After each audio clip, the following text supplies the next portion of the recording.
Bueno, pues buenas tardes a todas y a todos. Gracias por asistir a esta nueva convocatoria del Club de Lectura de la Universidad de Alcalá. Con la sesión de esta tarde cerramos la primera lectura de este año 2023, que ha sido la novela Noticias del Imperio, del escritor mexicano Fernando del Paso, que, como sabéis, recibió el Premio Cervantes en 2015.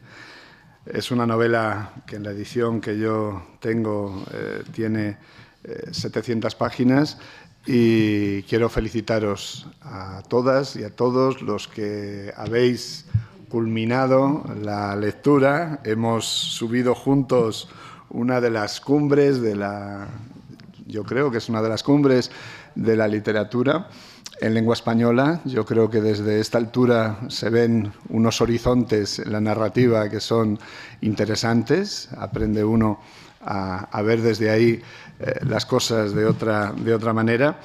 Y bueno, como hemos venido haciendo a lo largo de este curso, que estamos leyendo a escritores y a escritoras galardonadas con el Premio Cervantes, hemos invitado al escritor mexicano Jorge Volpi, a quien le doy la bienvenida, a que comparta con nosotros su lectura de Noticias del Imperio. Os confieso que cuando tenía en previsión la lectura del libro y estaba buscando a quién invitar para que compartiera su lectura, el nombre de Jorge me vino de inmediato. Le escribí y bueno, hemos tenido la suerte de que tuviera esta tarde disponible y que viniera a conversar con nosotros. Antes de darle la palabra, para los que no hayan leído el libro y que, en fin, no se asusten por el volumen y vayan al tema, me gustaría contextualizar un poco el tema del libro, sencillamente leyendo las 8 líneas con las que Fernando del Paso pone como antecedente, casi como un prólogo al libro. El libro, Noticias del Imperio, dice: en 1861 el presidente Benito Juárez suspendió los pagos de la deuda externa mexicana. Esta suspensión sirvió de pretexto al entonces emperador de los franceses, Napoleón III, para enviar a México un ejército de ocupación con el fin de crear en ese país una monarquía al frente de la cual estaría un príncipe católico europeo. El elegido fue el archiduque austríaco Fernando Maximiliano de Habsburgo, quien a mediados de 1864 llegó a México en compañía de su mujer, la princesa Carlota de Bélgica. Este libro se basa en ese hecho histórico y en el destino trágico de los efímeros emperadores de México. Quien quiera darse a la lectura ya sabe por dónde va. No le vamos a desvelar ahora nada más, aunque es probable que en la conversación que mantengamos toquemos muchos de los temas y probablemente la propia trama del libro. Como os decía, está con nosotros Jorge Volpi. Yo creo que es muy conocido por los lectores y lectoras españoles, pero aún así voy a decir unas palabras de él. Jorge Volpi es mexicano, nació en Ciudad de México, es licenciado en Derecho y maestro en Letras Mexicanas por la UNAM y doctor en Filología Hispánica por la Universidad de Salamanca. Ha sido profesor en varias universidades, entre otras en las Américas de Puebla, en Cornell y en Princeton, y desde 2008 imparte una de las cátedras del exilio español en la Facultad de Filosofía y Letras del UNAM. Es autor de numerosas novelas, casi una veintena, entre las que destaca la tetralogía del poder, formada por En busca de Clinsor, El fin de la locura, Tiempo de cenizas y Memorial del engaño. Una de sus últimas novelas, una novela criminal, recibió el Premio Alfaguara en 2018. También es autor de los ensayos Mentiras contagiosas, El insomnio de Bolívar, Leer la mente y Examen de mi padre. Y su novela más reciente, que espero que tengamos también, yo creo que os recomendé la lectura al principio, cuando empezamos la primera sesión en enero. Su última novela es Partes de guerra, publicada, como muchas de las suyas, también en la editorial Alfaguara. Jorge ha obtenido numerosos premios, entre ellos el Biblioteca Breve, el Planeta Casa de América de Novela y, como os decía, el Alfaguara. En 2009 recibió el premio José Donoso de Chile por el conjunto de su obra y también tiene condecoraciones como la de Caballero de la Orden de las Artes y las Letras de Francia y la Orden de Isabel la Católica de España. Ha sido becario de la Fundación Guggenheim y del Sistema Nacional de Creadores de México y ha desempeñado cargos de gestión importantes. El Instituto de México en París lo ha dirigido, también fue director de uno de los canales culturales de la televisión mexicana, yo creo que el único, el Canal 22 de México. Ha sido director del Festival Internacional Cervantino de Guanajuato y coordinador de difusión cultural de la Universidad Nacional Autónoma de México, que, si no me equivoco, es algo semejante a vicerrector de extensión universitaria en España. Y desde febrero, abril del año 2022 es el director del Centro de Estudios Mexicanos en España. Bien. Además de todo, os digo, y para que lo sepáis, que ha llegado de México hoy a las 2 de la tarde. Entonces, nos trae noticias, no sé si del Imperio, pero sí de México. Entonces, bueno, con estas palabras de introducción, Jorge, y agradeciéndote mucho el esfuerzo de que empieces a pasar tu jet lag con nosotros y de que hayas aceptado la invitación del Club de Lectura, te doy la palabra para que nos ofrezcas tu comentario y ya sabéis que esto es una conversación abierta, que quien quiera decir algo del libro, hacer cualquier comentario, levanta la mano y voy dando la palabra. Lo mejor de esto es que aprovechemos la oportunidad de que Jorge esté aquí y, en fin, compartamos con él también muchos de los comentarios que han ido saliendo en las 3 sesiones previas que hemos tenido a estas sobre noticias del Imperio. Jorge. Bueno, muy buenas noches. Muchas gracias a todas y a todos por la invitación. Muchísimas gracias a Jesús por haberme invitado y, al contrario, espero que después de haber mal dormido 5 horas en el vuelo sea capaz de decir 2, 3, 4 cosas más o menos lúcidas en torno a esta maravillosa novela y a Fernando del Paso, pero encantado de estar aquí en Alcalá con ustedes. Y por supuesto, si lo hacemos como un diálogo, como un coloquio, esta es una novela que, además del contenido novelístico, pues tiene una vinculación con la historia de México muy especial. Entonces también, si tienen cualquier tipo de preguntas sobre la parte más directamente histórica o cualquier cosa que les quede alguna duda, no es que sea experto, pero bueno, al ser mexicano, pues lo tenemos todo bastante más fresco y claro en esa parte histórica.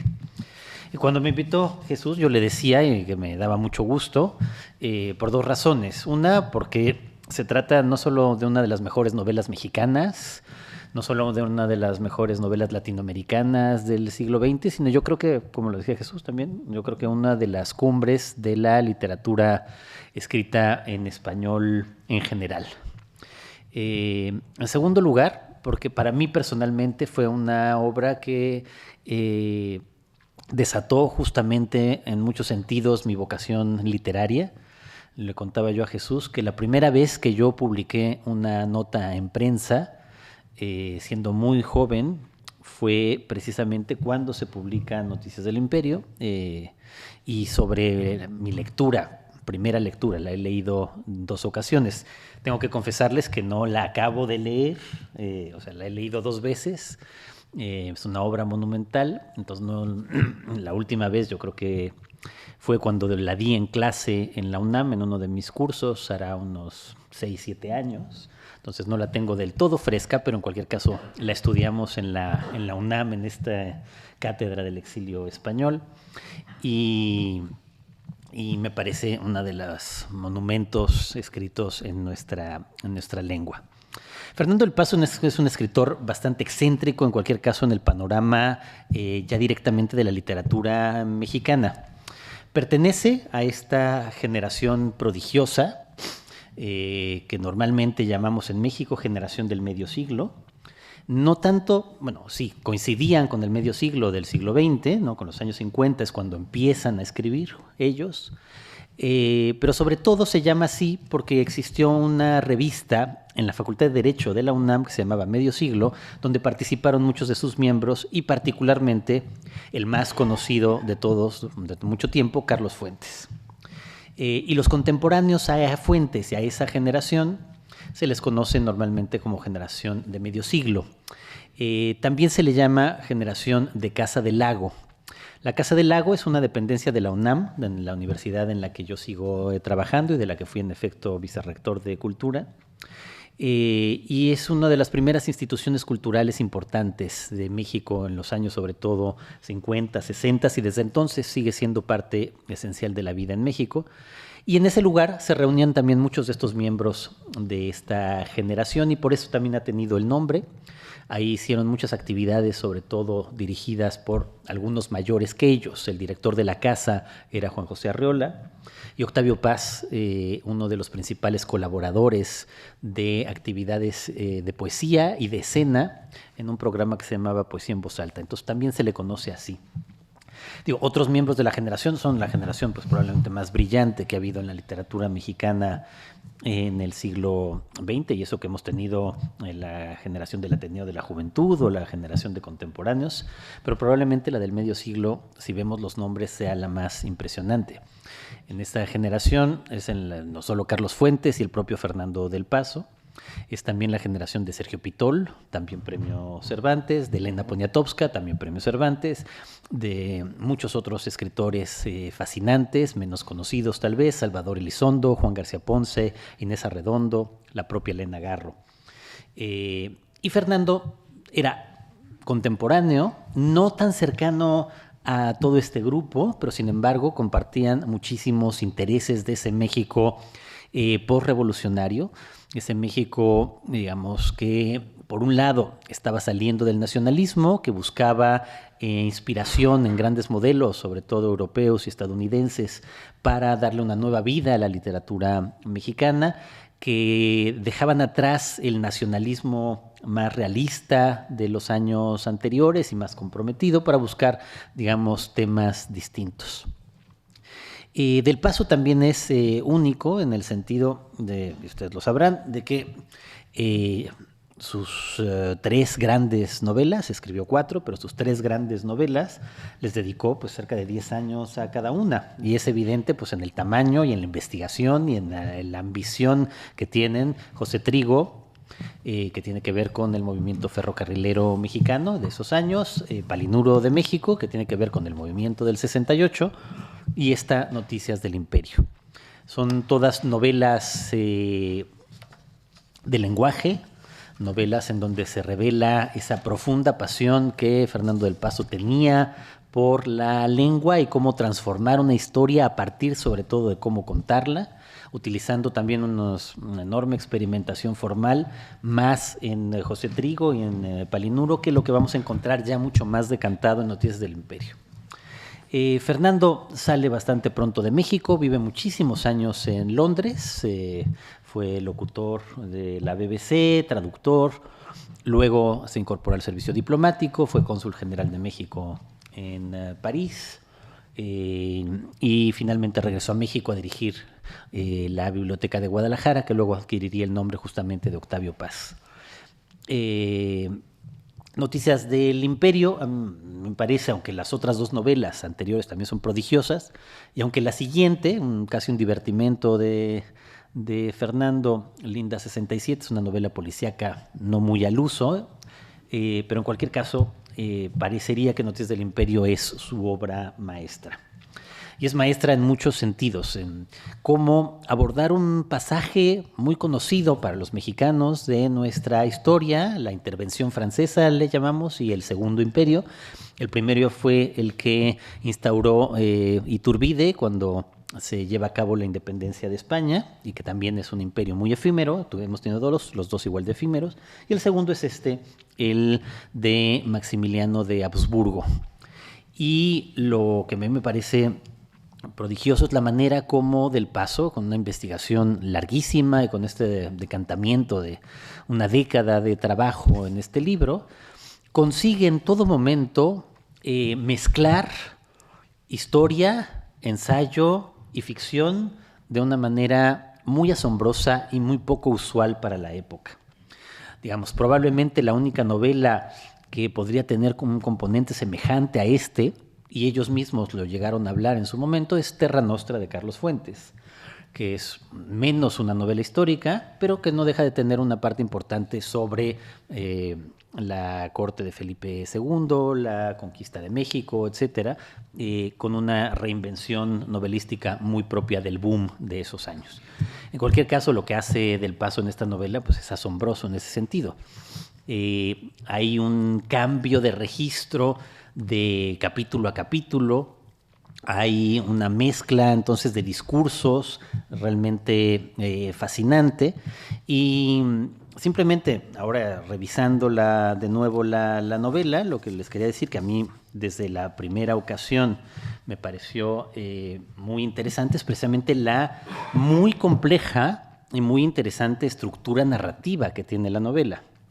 Me imagino que en sesiones anteriores, por supuesto, deben haber hablado de los 12 monólogos de Carlota, que es lo que más se conoce de esta novela.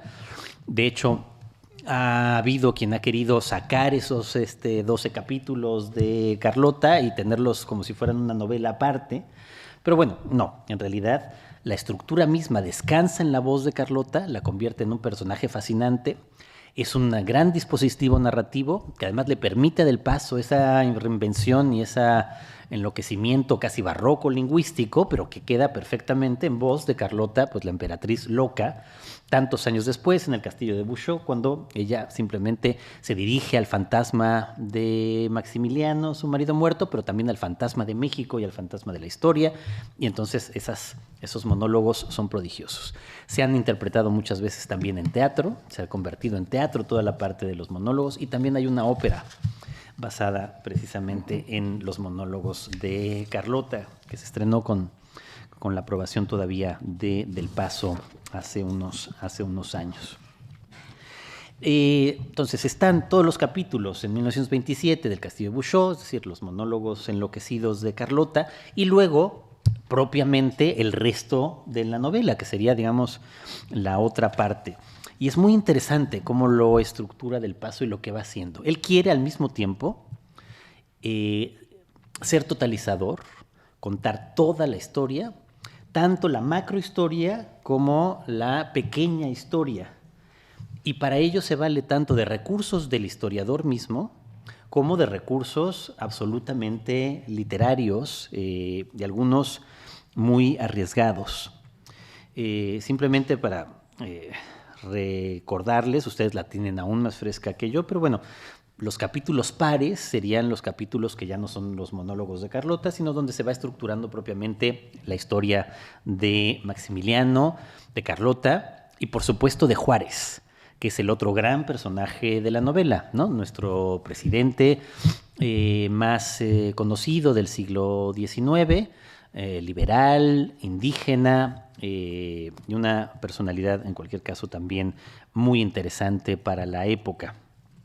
Y es justo así como empieza. Si ustedes lo recuerdan, el primer capítulo de Los Históricos realmente es una comparación no de Juárez con Maximiliano, sino de Juárez con Napoleón III, ¿no? O sea, no deja de ser curioso cómo Del Paso, para ubicar el inicio de la trama, a quienes tiene como personajes, ¿no? Son a Juárez y Mostachú, ¿no? A Juárez y al emperador francés, que va a desatar precisamente la tragedia, esa oposición, precisamente como dicen las páginas iniciales, por que México deja de pagar la deuda histórica que se tenía con Francia. Esta es la segunda intervención francesa en México. Había habido una anterior en la que se conoce en México como Guerra de los Pasteles, ¿no?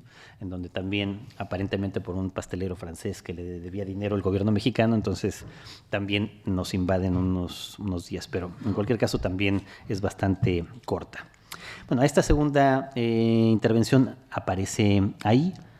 Entonces, vean, un primer capítulo para presentar a los dos un poco contrarios de la historia, ¿no? El lado mexicano, el lado francés. Siguiente capítulo de ese, o sea, cada uno de estos capítulos pares está dividido siempre en 3 subcapítulos, ¿no? El segundo de esa segunda parte es un recurso que va a utilizar también constantemente, diálogo y una especie de diálogo fársico. En la tercera, finalmente, presenta a su personaje central, a Maximiliano, y vagamente a Carlota. Vamos otra vez luego al capítulo 4, porque vamos en pares. En el 4 aparecen ya justamente Carlota y Maximiliano a punto de irse a México. En el capítulo 2 se describe el castillo de Miramar, que va a ser también como simbólicamente interesante y que yo, como muchos mexicanos, fui a visitar hace unos años, y no sé si tú has ido, pero es un lugar muy interesante. Está lleno, en efecto, como lo describe la novela, está lleno de cosas mexicanas, todo este castillo ahí cerca de Trieste, que es donde se lo manda a hacer, y que en realidad ya nunca ve Maximiliano terminado, ¿no? Es un lugar muy interesante. Luego, un siguiente recurso aparece ya en el capítulo 4.3, que son estas correspondencia interrumpida, que también va a dar otro punto de vista distinto precisamente de los soldados, ¿no? Que están en la contienda. El 6 retrata lo que ha pasado en Puebla. Puebla es un lugar simbólico para México, vinculado precisamente con esta historia.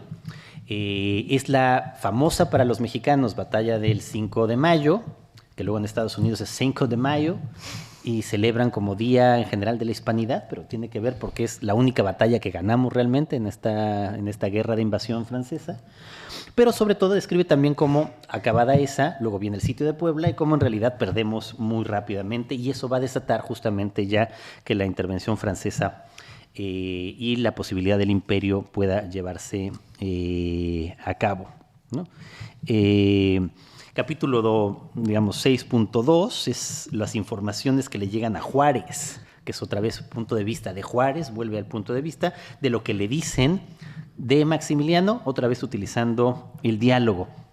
Y en el 3, otra cosa que le encanta del Paso son estas especie de collage con recursos de la época, canciones, corridos, en este caso son pregones, los pregones que se establecen, y a partir de ahí lo utiliza como esqueleto. El 8.1 es la partida ya de Maximiliano hacia México. El 8.2 es este capítulo muy divertido, Camarón, que ahí yo también me enteré, nunca sabía que por eso se llama Camerún el país, ¿no? Por la batalla de Camarón, y tiene toda esta parte de gracia. Y el 8.3 vuelve a ser la misma carta de las que tenemos, ¿no? Esta correspondencia interrumpida. El 10.1, Maximiliano finalmente llega a México, ¿no? El 10.2, otra vez es un diálogo fársico entre este personaje francés, Dupin, que además lo pone Dupin, ¿no? Se ve todavía más gracioso, con uno de los capturados mexicanos, Carvajal. Y el 10.3 empieza a mostrar el ridículo, otra vez lo fársico, que está muy presente en todas las obras del Paso, estaba también en Palinuro, estaba también en José Trigo, de la vida cortesana ya en México. El 12.1 vuelve al recurso del diálogo, pero ahora es un diálogo imaginario, bueno, un diálogo entre Juárez y Bazin, el general francés. El 2 es este larguísimo monólogo, los monólogos que alternan también constantemente. Y el 3 es Maximiliano finalmente en lo que llama del paso de Miramar a Miravalle. O sea, en Miramar el castillo cerca de Trieste desde que se ve el mar, y en Miravalle en realidad es el castillo de Chapultepec, desde el que se ve.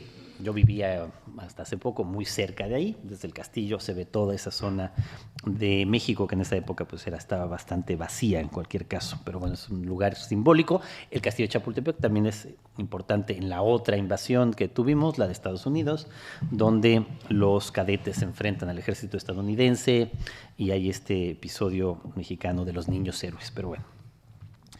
El 14.1 nos lleva otra vez el recurso de introducir una especie de código de cómo es la vida en la corte del imperio de Maximiliano. El 2 utiliza el recurso de otra vez un monólogo, pero el monólogo es una confesión, ¿no? Una larga confesión sacerdotal. Y el 3, aquí ya no leo ni qué puse yo. pero bueno. Ya no sé cuál era ese, pero bueno. Eso vuelve a ser la correspondencia, exactamente. Luego el 16, otra vez un monólogo. El 16-2 es ahora Napoleón enterándose de lo que está pasando con Carlota, de lo loca que está Carlota y de cómo no funciona nada en este imperio que le está queriendo montar en México. El 16-3 vuelve a ser un capítulo histórico. Ahora, los históricos son muy interesantes. O sea, realmente es como si fuera un capítulo hecho por un historiador, pero la capacidad de narración de Fernando del Paso para convertir lo que es pura historia en literatura tiene que ver solamente con el talento lingüístico para contarlo, aunque en realidad estamos leyendo algo que se parecería bastante más a un ensayo que a una novela, y eso no deja de ser interesante. Lo mismo pasa ya en el 18, sigue la historia de la decadencia del imperio. En el 1, en el 2 viene la parte ya de Querétaro, que va a ser Querétaro, lugar, digamos, terrible para Maximiliano, donde va a terminar siendo derrotado, capturado, etcétera, y fusilado, ¿no?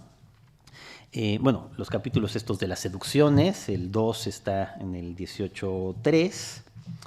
El capítulo 20 es Maximiliano ya capturado, el 21.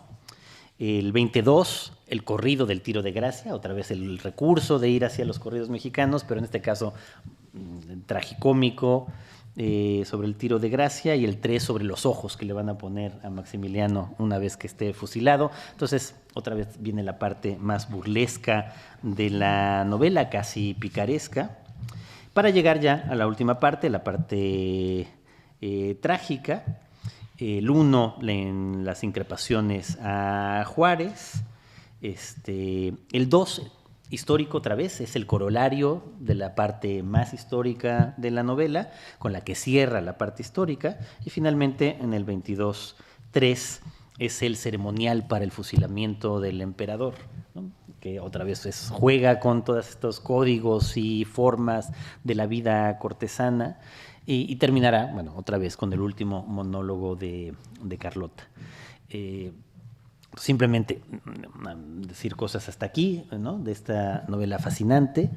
La manera como Del Paso es capaz de mezclar la historia con cada uno de los recursos y las fuentes que ha ido encontrando en su investigación de historiador, y cómo reconvierte las fuentes históricas en dispositivos literarios y cómo estos dispositivos literarios funcionan en todo momento.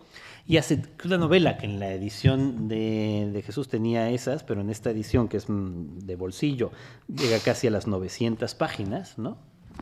Y nunca se hace aburrida, ¿no? O sea, eso al menos a mí me parece, ¿no? Es una novela que, gracias a esta construcción narrativa tan cuidadosa y tan brillante, o sea, por supuesto es evidente que una de los escritores a los que admira Del Paso es James Joyce.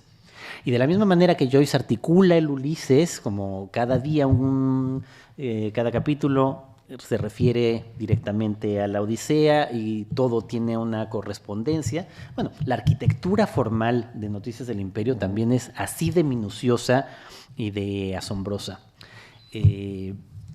Así que, bueno, pues ahora sigamos hablando de, digamos, ya cosas más puntuales, si quieren, de esta novela fabulosa. Jorge, en el siglo XIX, tanto en México como en España, tiene alguna similitud, ¿no? El siglo XIX en España es un siglo convulso. De catástrofe tras catástrofe. De 3 guerras civiles, las guerras carlistas, del intento de que la corona, una vez que la reina Isabel II ha salido al exilio, caiga en un pretendiente que va a ser Amadeo de Saboya y que no... pues va a ser un fracaso, como va a ser un fracaso también la Primera República, y va a dar pie a un momento, a una especie de retorno al orden con la restauración borbónica, con Alfonso XII, y eso ya se va a extender hasta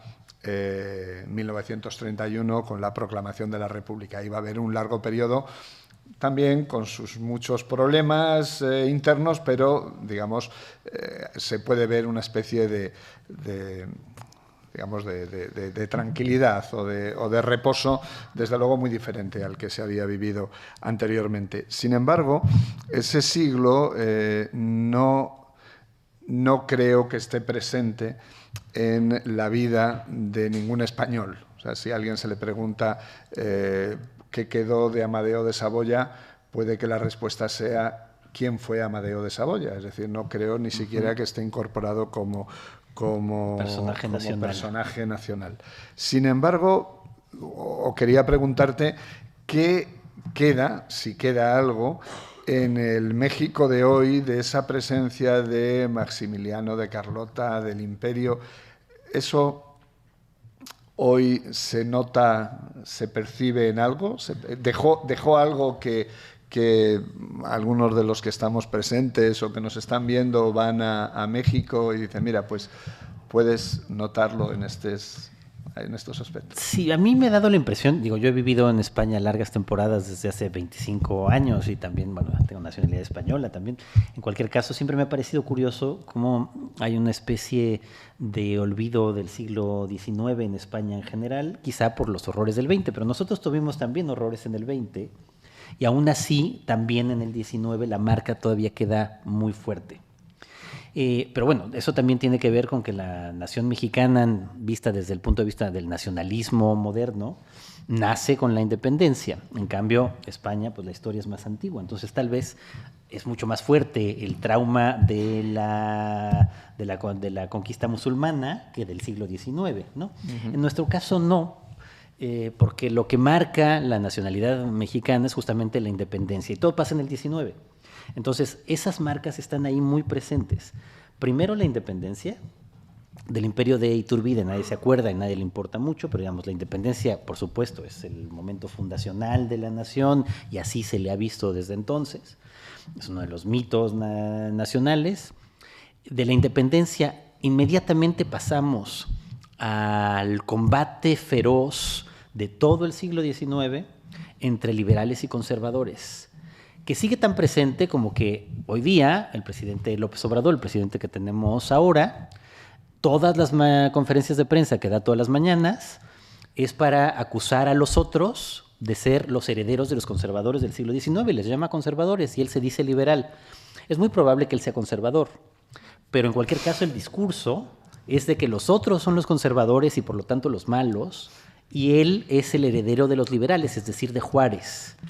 Entonces, no, sigue muy presente, por ejemplo, primero la independencia, luego sigue muy presente las batallas entre liberales y conservadores que llevan a la guerra de reforma, que es el momento, digamos, en algún sentido nuestro más glorioso, porque es de las pocas cosas, bueno, hay unas cuantas más, pero digamos, en donde se ve una especie de triunfo del lado correcto, o sea, triunfan los liberales frente a los conservadores, se desamortizan los bienes del clero, se separa la Iglesia del Estado, que eso es algo que en México está muy presente y que en España siempre me ha parecido tan raro que no exista, ¿no? Pero digamos, en el caso mexicano lo tenemos desde 1857, una separación radical entre la Iglesia y el Estado y un Estado siempre laico, ¿no? Y eso no pasó en España nunca, bueno, ni hasta ahora, ¿no? Uh-huh. No deja de ser también, digamos, una cosa que se ve curiosa en México. Pero inmediatamente después de las leyes de reforma, que Juárez es la cabeza principal, la reacción viene con los conservadores yendo a buscar un príncipe extranjero, diciendo que el país es un desastre, y es cuando invitan a Maximiliano, que aparece todo esto en la novela, y los que lo invitan además son los herederos de quienes hicieron la independencia. O sea, quienes hicieron la independencia se vuelven conservadores, que son Almonte, que era hijo de Morelos, o Hidalgo, que era sobrino de Hidalgo, y son los que encabezan esta delegación para pedir lo del príncipe extranjero. En la otra llaga enorme en el caso mexicano es la invasión estadounidense, porque también es la llaga de Estados Unidos nos invade injustamente, perdemos la mitad del territorio y lo seguimos diciendo así, perdemos como, ¿no?, esta invención ficticia de la historia, ¿no? Tenemos la sensación de que la mitad de Estados Unidos en realidad sigue siendo nuestra y fuimos despojados. Esa herida también está ahí. Y luego la de la intervención francesa y el imperio de Maximiliano, que también sigue muy presente. O O sea, la gente es un episodio que sí conoce, recuerda Maximiliano, Carlota, la canción que aparece ahí de Ay, mamá Carlota, Dios mi tierno amor. Esta canción pues la cantaba mi papá y o sea, es algo que está ahí en el folclore, digamos, popular, permanente. Y hasta que no se derrota a Maximiliano y hasta que no hay ese momento claro y el segundo momento heroico, o sea, uno son las leyes de reforma, dos es la derrota de Maximiliano y luego el fusilamiento de Maximiliano, que pese al horror que entraña y pese a que Maximiliano era un personaje en el fondo, si lo vemos en la novela, bastante simpático, era necesario que se hiciera para asentar justamente el nacionalismo mexicano. Entonces también se ve ese momento como fundador y luego vendrá ya la consecuencia de todo esto, que será la larga dictadura de Porfirio Díaz. Ahora, si lo vemos nada más comparando con España, en efecto, tal vez son un poco de vías paralelas, porque finalmente los desbarajustes del 19 nos van a llevar a los mexicanos primero que a ustedes a la revolución. O sea, es tal, digamos, finalmente las condiciones de desigualdad, a pesar de todo, que se instauran durante todo el siglo XIX, que no hay más remedio que la Revolución Mexicana, estallido terrible, 1 millón de muertos. Y en el caso español, pues probablemente todo esto terminará con la Guerra Civil, ¿no? Otro estallido, digamos, equivalente, un poco posterior al mexicano. Ahí, ¿no? Tal vez están los paralelismos. Uh-huh. Bueno, muy bien. Serafín, adelante. Sí me gusta. Sí, nos quede... es cierto que la novela pivota sobre el periodo del imperio de Maximiliano y ahí viene, se ensalza o no se ensalza Maximiliano. Pero yo ahí me parece que a Juárez no se le hace toda la justicia en la novela, bajo mi punto de vista. Porque hay una última parte en el capítulo, en el 22, ¿no? Creo que es cuando dice que vamos a hacer contigo, Benito, que no se queda casi como un poco empobrecida la figura de Benito Juárez, cuando yo creo que ha sido uno de los presidentes importantes de México. A mí modesto. Bueno, lo que pasa es que yo creo que hay que entenderlo en el contexto mexicano, tal vez. Que es, nosotros tenemos Benito Juárez hasta en la sopa, decimos los mexicanos. O sea, es de esas figuras, ¿no?, que aparece todo el tiempo en todos lados, que nos obligan a aprender en las escuelas. Se llama Benito Juárez o Juárez, cada calle, cada avenida, cada escuela, cada museo, cada municipio, cada delegación, hasta la ciudad, Juárez, ¿no? Entonces, claro, yo creo que, y preguntado, Fernando del Paso dijo que Juárez tuvo muchos errores a lo largo de su vida, pero que su comportamiento durante el imperio fue ejemplar. Eso siempre lo dijo así el propio del Paso en varias entrevistas. Y yo coincido.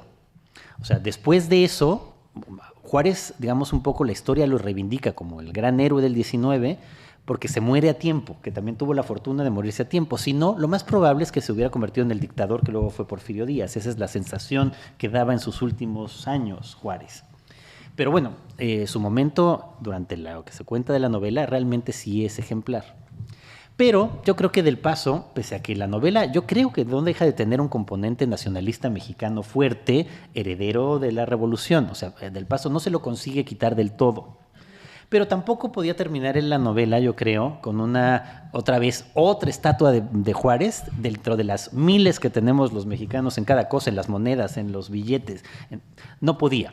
O sea, yo creo que lo que necesitaba era ese último capítulo, un poco también de juego contra Juárez, ¿no? Y al mismo tiempo, yo creo que en la novela, de todas maneras, aparece como una figura en general positiva. Ahora, de la que se puede burlar un poco, porque si no, él mismo terminaría siendo parte de esta mistificación permanente y continua de Juárez, que sigue hasta el día de hoy. Otra vez, el presidente López Obrador, todas las mañanas o cada mañana, vuelve a hablar de Juárez como el ejemplo del presidente, de lo que hay que hacer.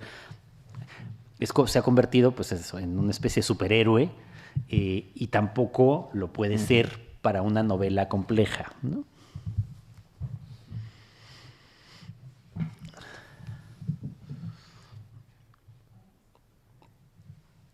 Bueno, en las semanas pasadas en el Club de Lectura... Acércate el micro. Semanas Bájalo, lo puedes bajar. Ahí está. Sí. Ahí Semanas pasadas en el Club de Lectura se hizo un planteo muy interesante. Si Maximiliano y Carlota eran víctimas, o sea, habían llegado a su destino engañados o llevados por Napoleón III, Eugenia de Montijo, o ellos fueron creadores de su propio destino por el ansia de poder. A lo largo de la novela yo fui oscilando entre ambas opiniones y quería saber cuál es su opinión personal, si la tiene.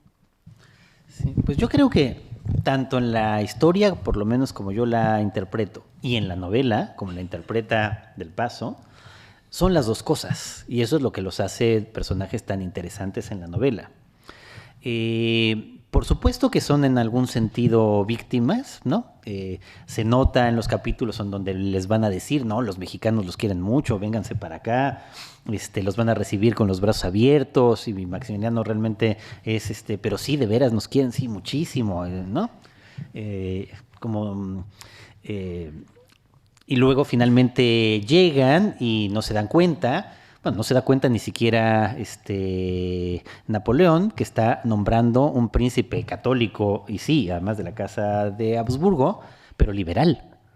O sea, liberal como Juárez. Entonces esto es lo que hace la historia también muy extraña, porque no está llegando justamente un príncipe absolutista, sino al contrario, está llegando, sí, un príncipe bastante liberal, que en algunos aspectos, ya estudiados con precisión, era más liberal que Juárez. O sea, se han hecho también estudios en ese sentido, digamos, de propuestas de ley que traía Maximiliano, pero claro, los que lo apoyan a él en México son los conservadores o ultraconservadores. Entonces, eso provoca también pues una especie de disonancia en esto todo el tiempo.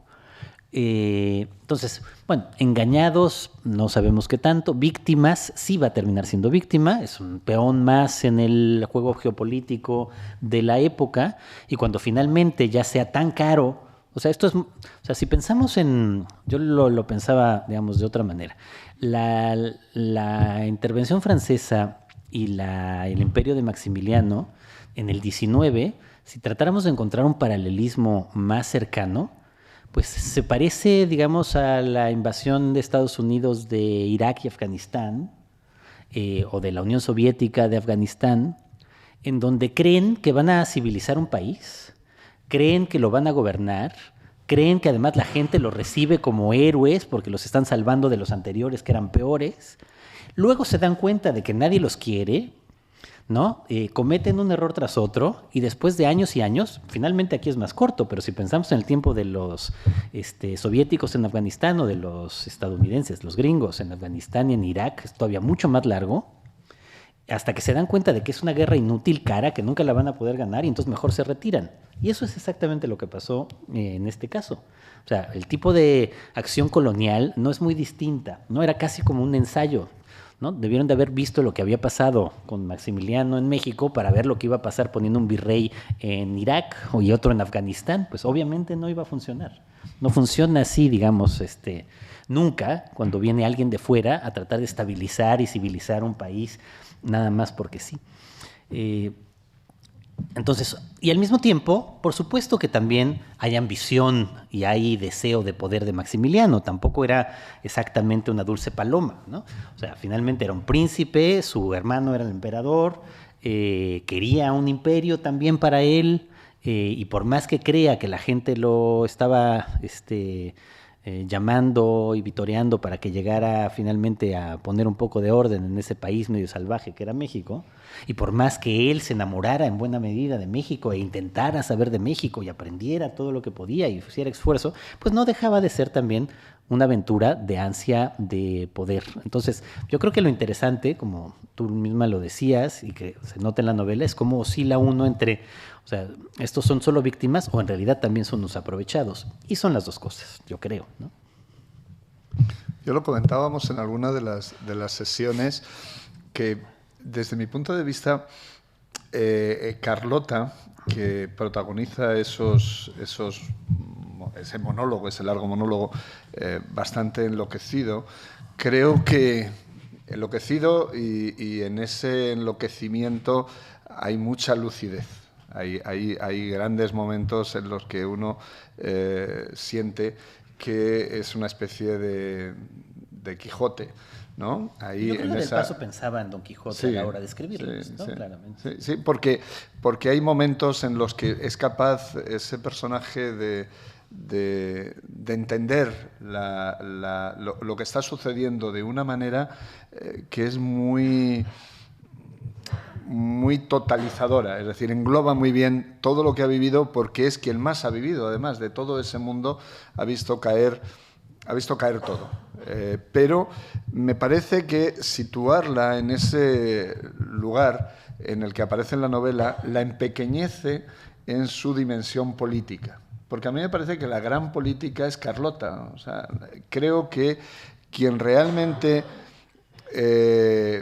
tiene la idea del imperio, de lo que se debe hacer, incluso lo cuenta Fernando del Paso, el momento en el que Maximiliano tiene las dudas con respecto a la abdicación. Quien frena la abdicación es Carlota. Es Carlota quien viaja a Europa a reunirse con el Papa y con Napoleón III. Es decir, Carlota es una mujer que cuando el emperador se va a Cuernavaca, quien se queda gestionando es ella. O sea, es una mujer que tiene un papel o una dimensión política que está en todas las otras, en la estructura esta tan estupenda, en esta arquitectura que logra levantar del Paso en la novela, queda más metida en los monólogos, pero cuando te fijas en las otras partes es muy importante, ¿no? Pues sí, el dispositivo del monólogo es fascinante, y es fascinante literariamente, incluso es fascinante con la construcción de la personalidad, pero yo tal vez tenga razón. O sea, se vuelve tanto eso que obscurece la Carlota de los otros episodios, que es el personaje todavía lúcido y político.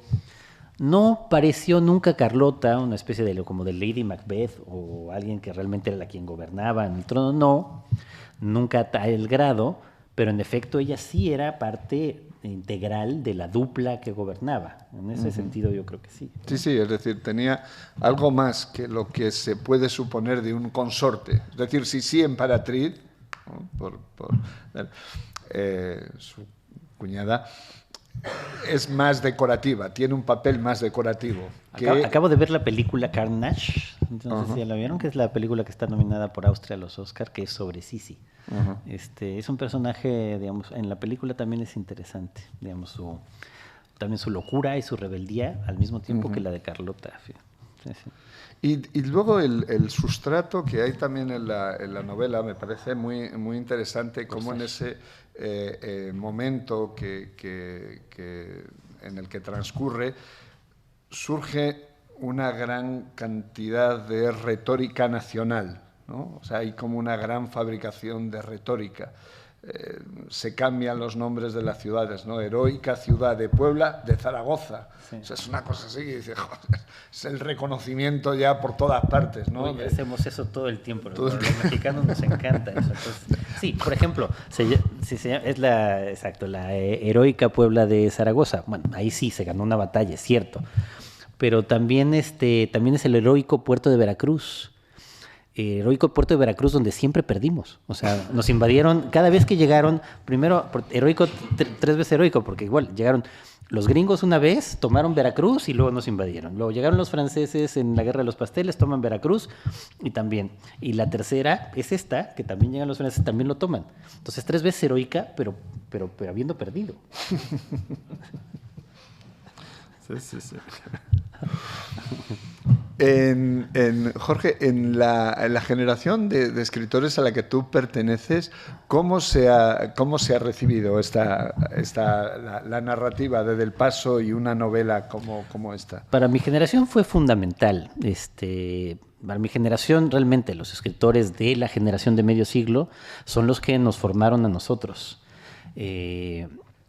Piensan sobre todo en mis amigos de este grupo que teníamos del crack, pero sí pienso también, digamos, simplemente en mis contemporáneos, que van de, no sé, de Cristina Rivera Garza, David Toscana, que vive aquí también en Madrid, y a muchos otros escritores, eran los que nos formaron, ¿no? Con una admiración inaudita.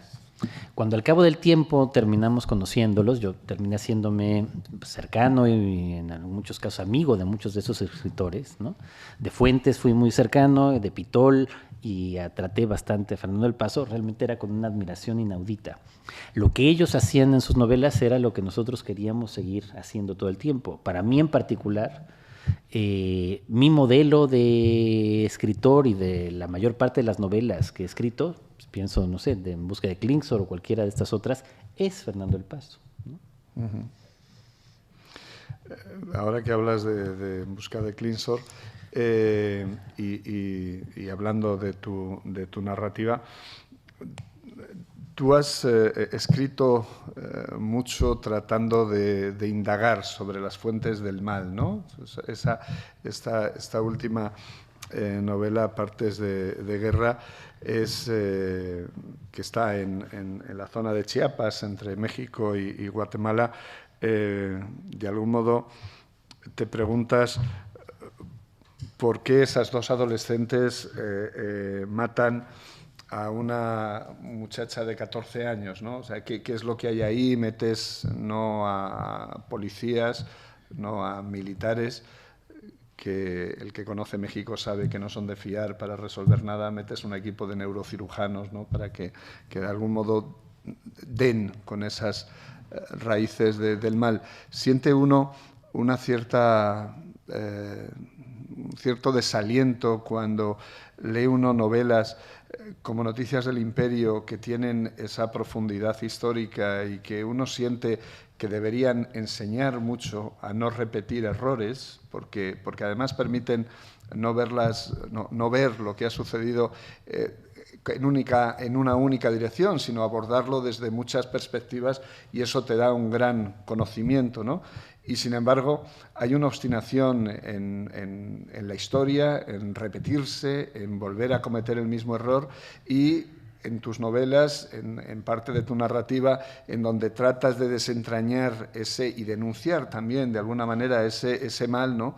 Esa impunidad que está establecida en la vida mexicana, y uno siente que eso se lee, pero que es casi imposible, ¿no? hacer nada, ¿no? O sea, hay una cierta fatalidad. Había una frase que la conocí por un amigo, pero luego la he visto citada en una entrevista de Fernando del Paso, que dice: en México no pasa nada, y cuando pasa...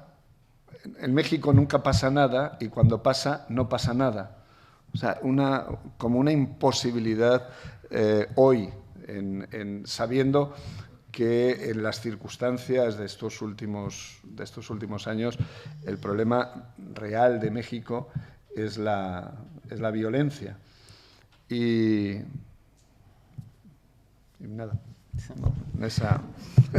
En esa reflexión que coincido, Jesús, yo creo que el principal problema de México es... ahora voy, perdón. Sí, el principal problema de México y de la América Latina en general es que nunca ha habido Estado de Derecho. O sea, que nunca ha habido realmente condiciones de justicia. No las hubo, por supuesto, en los 3 siglos de historia colonial, en la que éramos, pues eso, el mismo país, nosotros y ustedes, ¿no? No la hubo durante todos estos años de independencia, y luego no la hubo en el periodo revolucionario, y no la hay en este periodo, digamos, democrático. Y eso es lo que hace tan trágico lo que se cuenta aquí. Porque, en efecto, el único momento en el que realmente hubo un grupo político fuerte, que estuvo dispuesto a cambiar radicalmente el país, un país en donde desde la época colonial era de las leyes, publíquese y no se cumpla, ¿no? Y eso es la constante. Pero el único momento en que este grupo, que además era un grupo de abogados, todos, Juárez, más todos los liberales que lo rodeaban, ¿no? Todos, Altamirano, Lerdo, todos los que estaban a su alrededor, que estaban peleando por las leyes de reforma, esas leyes, con esas sí querían cambiar el país. Sí tenían la intención de que fuera un Estado de Derecho real y auténtico y que hubiera condiciones de justicia. Y lo trágico es que en la primera parte ganan la guerra de reforma, instauran estas leyes realmente comienzan a transformar el país y es cuando viene la reacción que es el imperio de Maximiliano. Lo terrible es que Maximiliano finalmente terminará siendo derrotado y las fuerzas conservadoras, que eran las que no querían estas leyes, terminan siendo, en teoría, derrotadas. Pero muy poco después de esto, los propios liberales que habían conseguido estas reformas, Juárez, Lerdo y luego sobre todo Porfirio Díaz, héroe de la batalla de Puebla, que se convierte en dictador por más de 30 años, o sea, él viene de ese mismo entorno liberal y él es otra vez el que va a hacer que esas leyes vuelvan a ser letra muerta, que son bonitas leyes, como las que seguimos teniendo en México hasta el día de hoy. De veras tenemos unas leyes fantásticas, en muchas cosas tenemos leyes más avanzadas que España. Lo que pasa es que no se cumplen. O sea, hay una tradición de que no se cumplan las leyes y seguimos así. Y eso es, digamos, lo que yo también he querido más ver, narrar, denunciar o lo que sea en los últimos libros que he escrito, ¿no? En una novela criminal, en esta, en algunas otras. O sea, en México no hay Estado de Derecho, no existe ninguna justicia y eso deriva del fracaso, finalmente, de la idea liberal de la Reforma, que fue el único momento en que podía haber cambiado. España fue muy parecida, o sea, fue muy parecida hasta que entraron a la Unión Europea, ¿no? Hasta la transición. Pero hasta antes de eso, pues sí, éramos sociedades muy semejantes en ese sentido, de un desdén absoluto por el Estado de Derecho.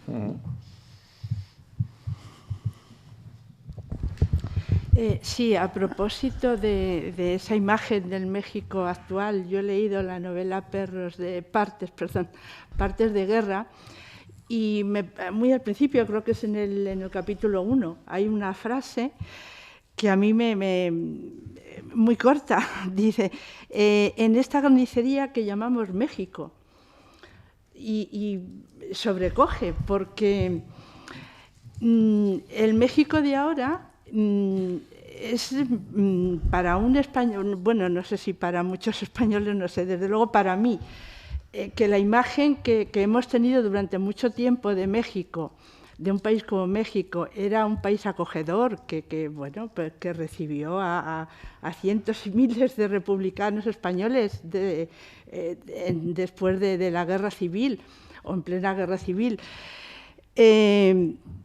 Ver ahora convertida en una carnicería. Hoy mismo El País hablaba de que en Ciudad Juárez ayer aparecieron 3 mujeres más muertas. Ese goteo de muertes por todas partes, llama mucho. No es que llame la atención, es que es en parte muy dolorosa, porque yo personalmente he tenido siempre a México como un país hermano, como un país cercano, de acogida, y sí es doloroso ver esa realidad. Pues sí, es justamente cómo se cambian y se invierten momentos históricos que a mí me parece, desde luego, digamos, fascinante y al mismo tiempo terrible. Exacto. Cuando España era una carnicería, ¿no? O sea, durante la Guerra Civil, México era un país, digamos, en esos años relativamente estable, donde además había una enorme esperanza en otro momento de transformación, justo después de la Revolución, sobre todo el gobierno de Cárdenas. Era parecido al de la Reforma. Parecía que podía ser otro momento donde podían realmente cambiarse la estructura íntima de la desigualdad que existe en México desde por lo menos desde la conquista, seguramente desde antes, pero pues no importa, pues no sabemos, pero desde la conquista. Y en ese momento, pues claro, México parecía un país que iba a despuntar mucho más que España, que era una carnicería. Y luego Europa entera se volvió una carnicería, ¿no? Y eso es lo que fue durante toda la Segunda Guerra Mundial. Y México era relativamente más estable. Pero otra vez, si no se crean condiciones justamente de Estado de Derecho y de justicia, que es lo que no pasó, cuando finalmente llegamos, después del régimen priista, más o menos autoritario, pero mucho menos que otros lugares, y pasamos a la democracia, no había bases sólidas para lo que iba a pasar después. Y cuando empieza una muy responsable guerra contra el narco, es decir, se lanza una guerra cuando no hay sistema de justicia que la ampare, pues pasa lo que ha ocurrido en estos años, que es lo que intento explorar en Partes de Guerra. Pero para los que no conozcan, las cifras son realmente espeluznantes. Del 2006 para acá, o sea, desde que se lanza la guerra contra el narco, desde que Calderón lanza la guerra contra el narco, hay 350,000 muertos, 100,000 desaparecidos y un número incalculable de desplazados internos derivados de esta cosa que llamamos muy equivocamente guerra contra el narco o guerra contra las drogas. A eso súmenle que la estadística más fiable de una ONG que se dedica solamente a esto, México Evalúa, de nuestro Estado de Derecho, dice que en México se resuelve el 0.5% de los delitos que se cometen. O sea, no se resuelve el 99.5% de los delitos que se denuncian, de los que se cometen menos todavía, de los que se denuncian. Y eso no ha mejorado. Entonces, claro, si de repente uno tiene una guerra o lanza una guerra y al mismo tiempo la justicia no funciona en ningún sentido, pues entonces estamos en la situación que estamos. Y España pasó lo inverso, de ser una carnicería, que lo fue, ¿no?, y Europa completa, Europa y España, después de eso, supieron de una manera u otra, tal vez de la peor manera, después de millones de muertos, porque lo que tuvieron en Europa durante esos años fueron millones, o sea, muchas más que los de México ahora, millones de muertos en una guerra que ahora ya nos debería de parecer absurda, ¿no?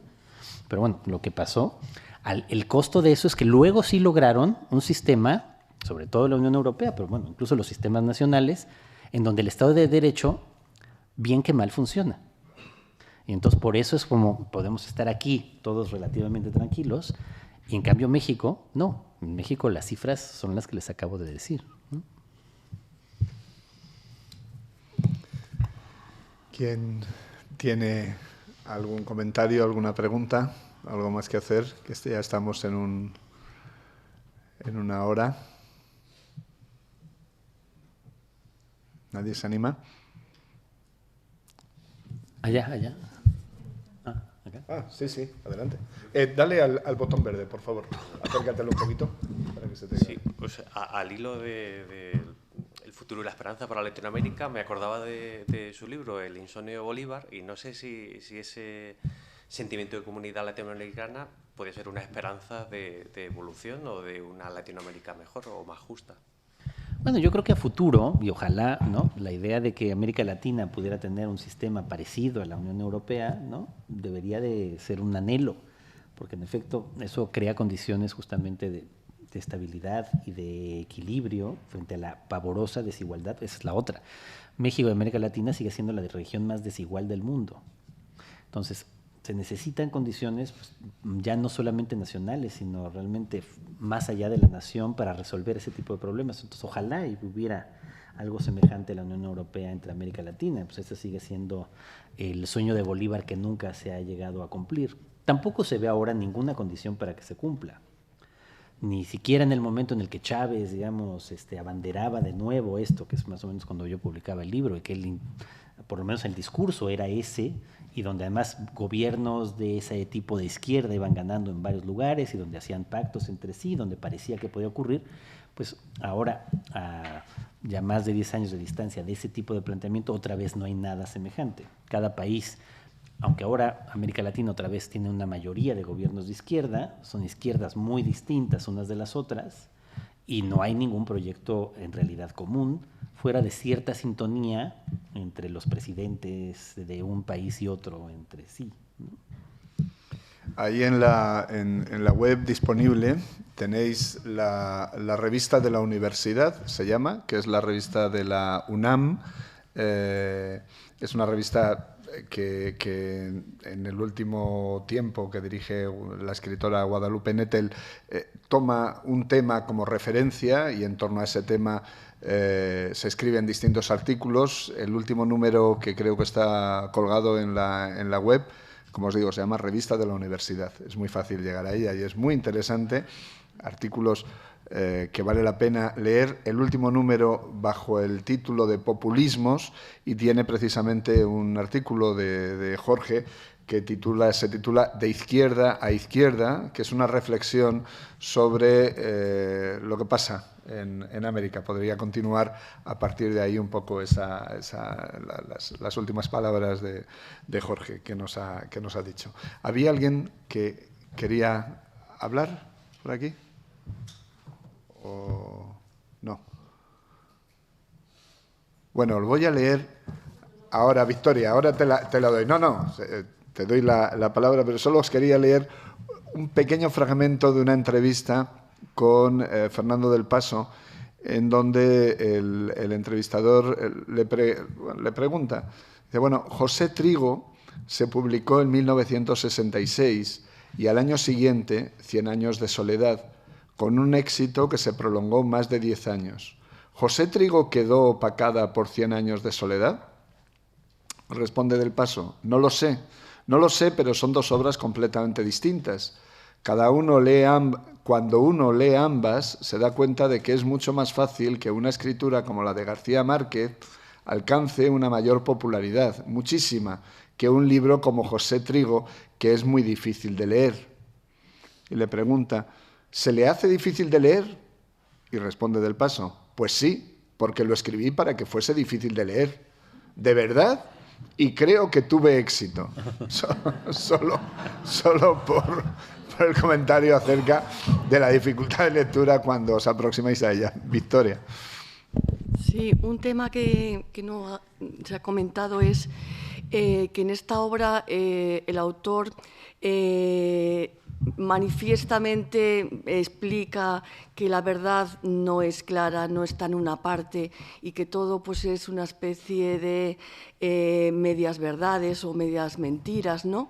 Y entonces, claro, al lector o a las personas, esto es un problema que plantea una dificultad para el lector que busca siempre malos y buenos, ¿no?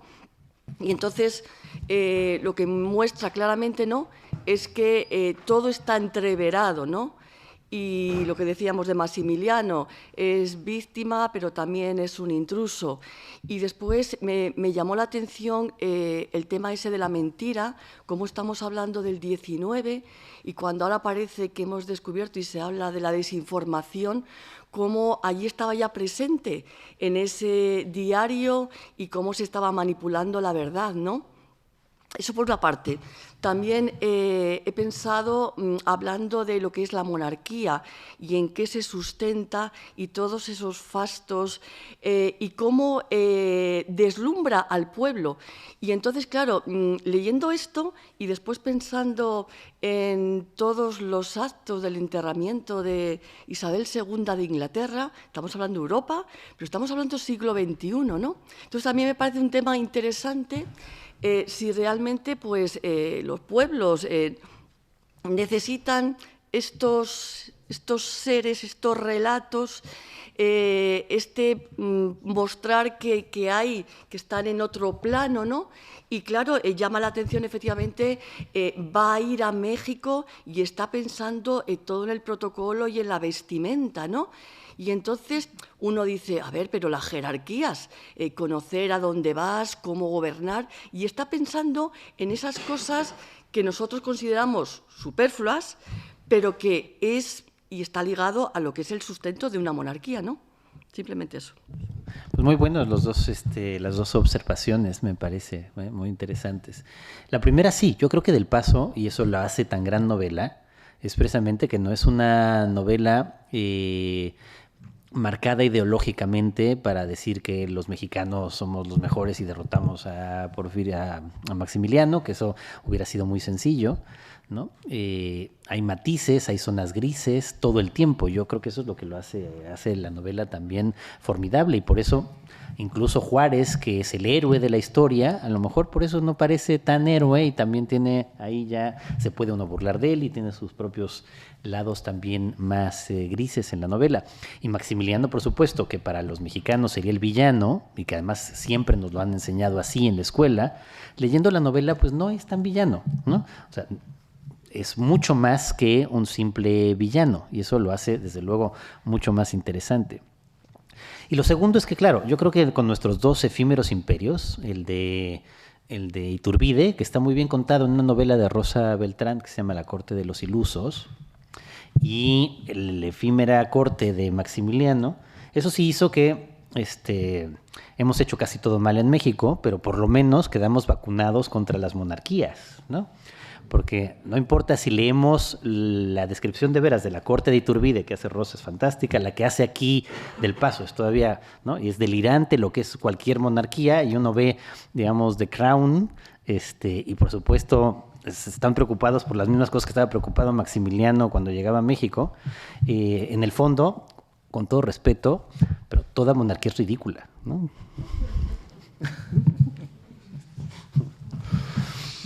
Bueno, pues no sé si tenéis algún comentario más o sí. Solamente preguntarle la opinión.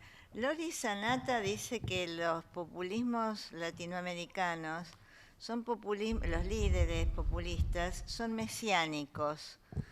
Para hacer, digamos, una particular descripción de nuestros, que siempre apelan, bueno, López Obrador apela a los mayas y a